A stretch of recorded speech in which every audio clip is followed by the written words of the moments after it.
iHeartRadio Broadway, driven by Mercedes-Benz. The best or nothing. Darren, I'm going to start with you. The last time we talked at the junket, you said you were as happy as a pig in shit to be doing American Buffalo on Broadway. Yep. Yes, I still maintain that. That is the most apt metaphor. I am rolling around in just the mucky muck of joy and happiness and excitement and just getting in every crevice of my body. I am so unbelievably happy to be back. I was so grateful and excited to begin with, and we're one of the very few lucky shows that gets to reopen.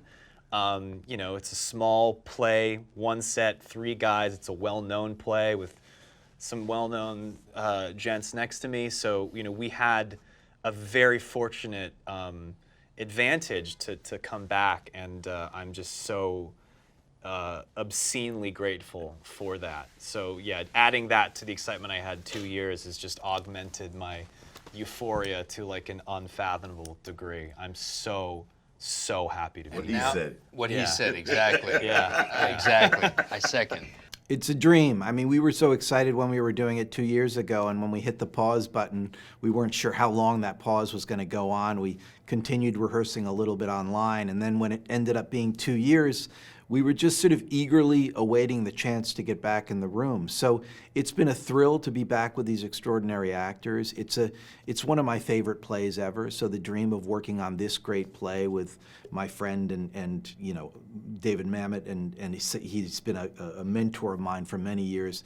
So getting these guys back in the room and about to get it on stage at Circle in the Square is just exciting and thrilling. We're just so excited to be back. Sam and I have been talking about this, that this moment for us to be doing this play, it's speaking to a lot of stuff that people are feeling, people are going through. Mm-hmm. Because, people lost a lot. There was a lot of loss that came with COVID, not just the loss of life. Again, I like to keep things positive and in the light, so I just want to echo what Darren has been saying. I have like triple happiness about this whole experience, that we get to come back, that we get to perform live, that people are coming to the theater again, that people are going out again. That we're sort of trying to collectively, make the adjustment and really move into life and lean into life a little bit more than we were able to because of COVID. So I think if anything, people obviously will be excited to be back in the theater. I think I've gotten to go a few times during a rehearsal, and every single time I sit down, I'm like, I love being here. I love being with these people. I love seeing this. Like, we love, despite ourselves and despite how many crazy versions of us there are in the world, we do like each other. And I think it's an undeniable feeling when you get to share any kind of group catharsis. So I think that'll be a really exciting thing for the audience. Another thing, kind of to your point about, people did lose a lot this past year. This is a play about guys that have, like, they've lost, or they've had so much. They're the have-nots, right? They have nothing to lose by trying to get whatever they can. So there's this sense of, like, the play is about getting your shot, getting your piece of the pie, really finally having this one opportunity to do this really big thing, and kind of we'll be back on top, or we're gonna have that shot. And a lot of people, I think, before the pandemic may have related a little less to that. I mean, and now there is, I don't want to say desperation might be kind of a strong word, but there is this sense of, like, if I can only get back on that thing, if I can just have that piece, of whatever we had before, or what you were about to get before the pandemic, or there's many variations of that hunger. Mm-hmm. There's a hunger in this play that I think people will feel, whether consciously or not, watching these guys really reach for something. I think that'll strike a different chord than it would have 2 years ago. This play takes place in a junk shop in Chicago. And so it's really, you have the audience on almost fully 3 sides, almost beyond 3 sides. They're right in the junk shop with these 3 actors. So I think it's it's perfect, really, because it's such an intimate play. It's 3 characters, and you're really hanging out with these guys.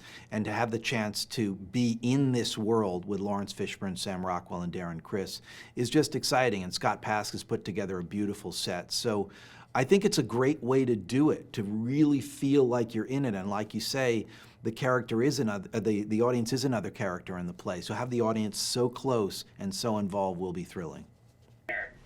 We move into the theater today, and we are so excited to be doing that because we were essentially 3 days from moving into the theater 2 years God, ago. can you believe that? It's true, man. Fucking believe It's that. true. So today is a moment. Today, a moment is coming for us that we've been waiting for a very long time.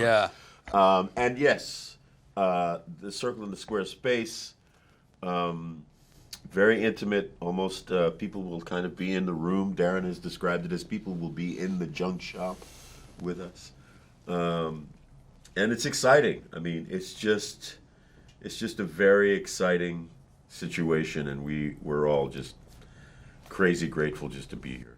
He's great, and you know, he's. I made a joke that he's not a dick. He's a nice person. He's a good guy. And you know, sometimes we do work with dicks, and he's a nice person, and that helps. You know, to have people skills sometimes as a director, and he's also has a lot of a very formative knowledge of Mamet, obviously.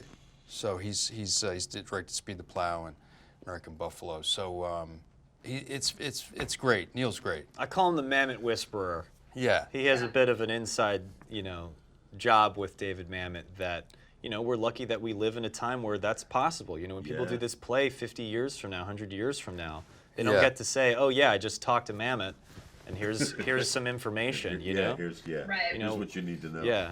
Well, they're just such skilled actors. I mean, their history both on stage and film. Both Laurence and Sam. I've known Sam for many, many years, and initially knew him through his stage work, and then obviously all the incredible roles he's done on film.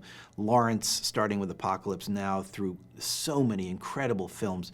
But they just have such a skill with language. They have such a skill with character, and they're great ensemble members. And then Darren Criss, who I knew a little bit, and I knew from his work on TV, and seeing him in the Gianni Versace film. So it's great seeing them together and giving them this material, this incredible language, this great story, and these characters. It's a thrill to watch. So my job as a director is just to kind of set them in the right framework and get out of the way so they can rock and roll. iHeartRadio Broadway, driven by Mercedes-Benz. The best or nothing.